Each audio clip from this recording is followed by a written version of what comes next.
The mirror of truth. The next morning, Kenji rose early, for the first time in weeks.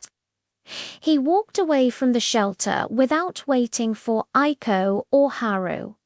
He found a quiet pond nearby and stared at his reflection in the still water. His face looked tired, older than he remembered. His clothes were worn, his eyes heavy. "Who are you now?" he whispered. "A man who lost his cheese, or someone who can find new strength?" His reflection seemed to ask the same question back. Aiko joined him quietly. "Kenji, what do you see?"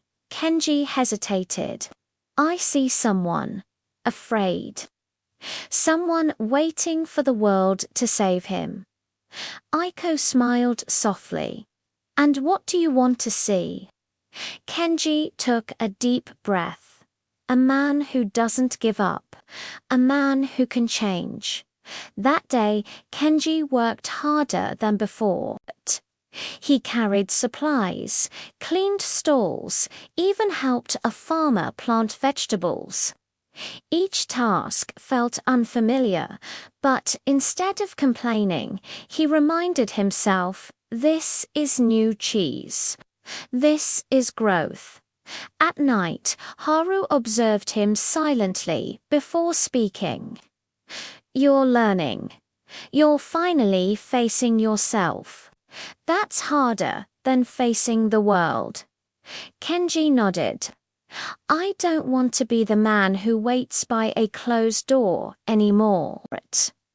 The pond's reflection still haunted him, but it also guided him.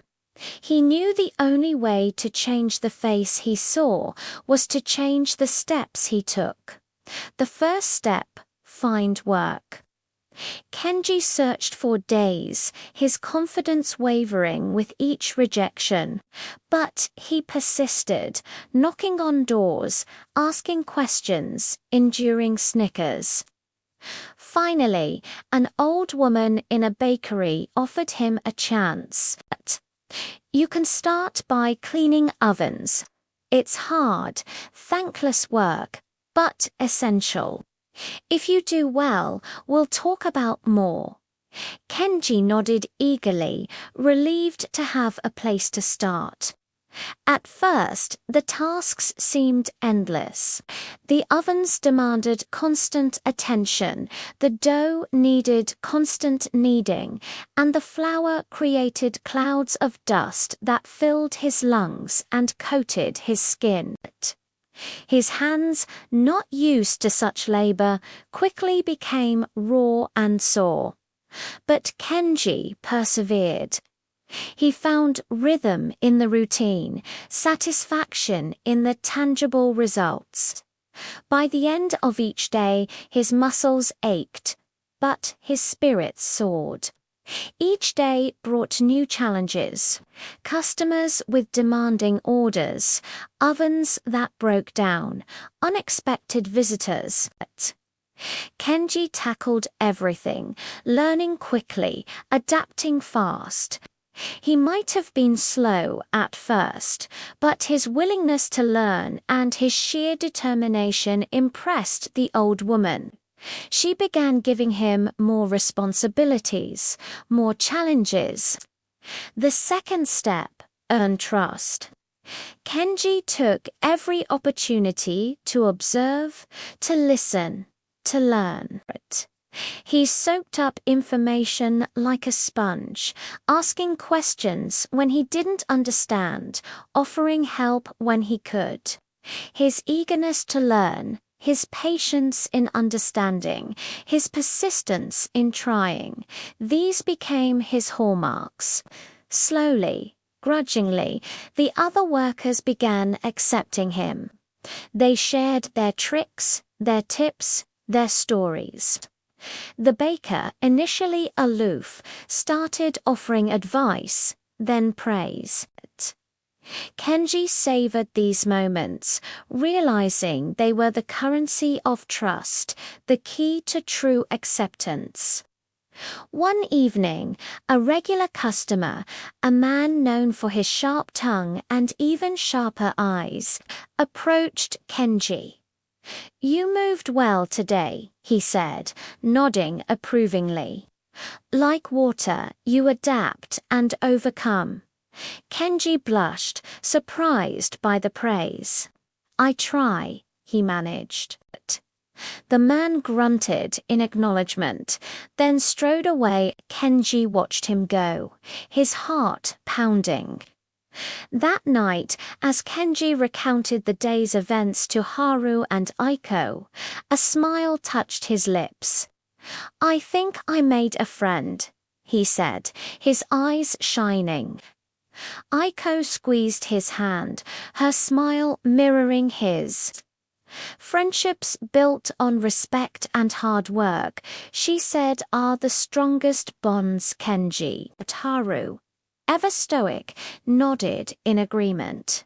"Indeed," he rumbled. "The path is long, Kenji, but you are walking it well. The third step, take initiative."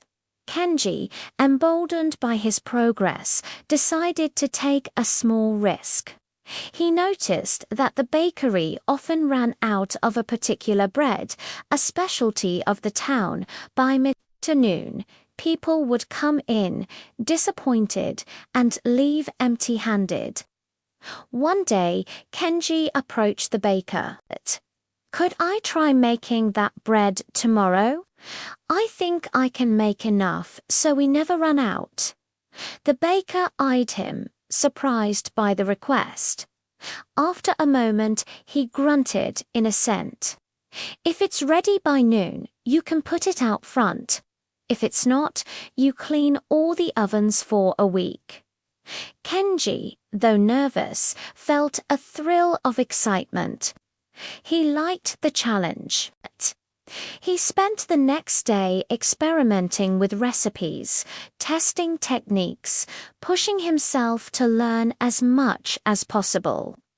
By the next afternoon, he had not just one batch of bread, but two, both slightly different, both better than the original. The following day, the bread was a hit. It sold out quickly, earning praise from customers and surprise from colleagues.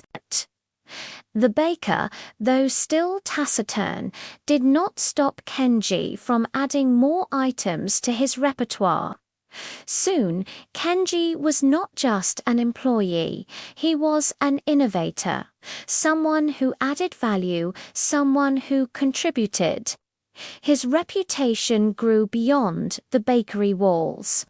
People started specifically asking for Kenji's breads, for Kenji's pastries. The bakery thrived.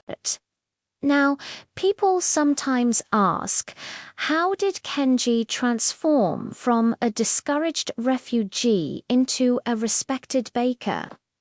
The answer lies in those seemingly simple steps. Find work, earn trust, take initiative. In the beginning, these might seem like baby steps, but they are the building blocks of success. Kenji didn't just stumble upon these steps.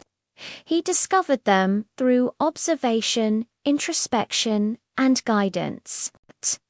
He looked around him, saw the needs, assessed his skills, and matched them to the needs.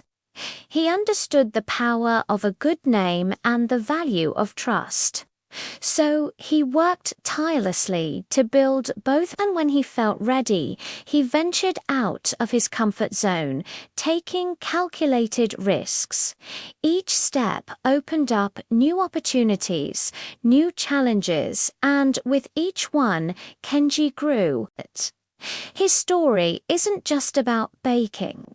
It's about resilience, adaptation, and growth.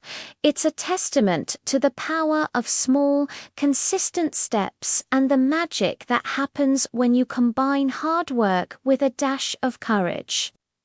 Just like Kenji, we all have the ability to turn our lives around.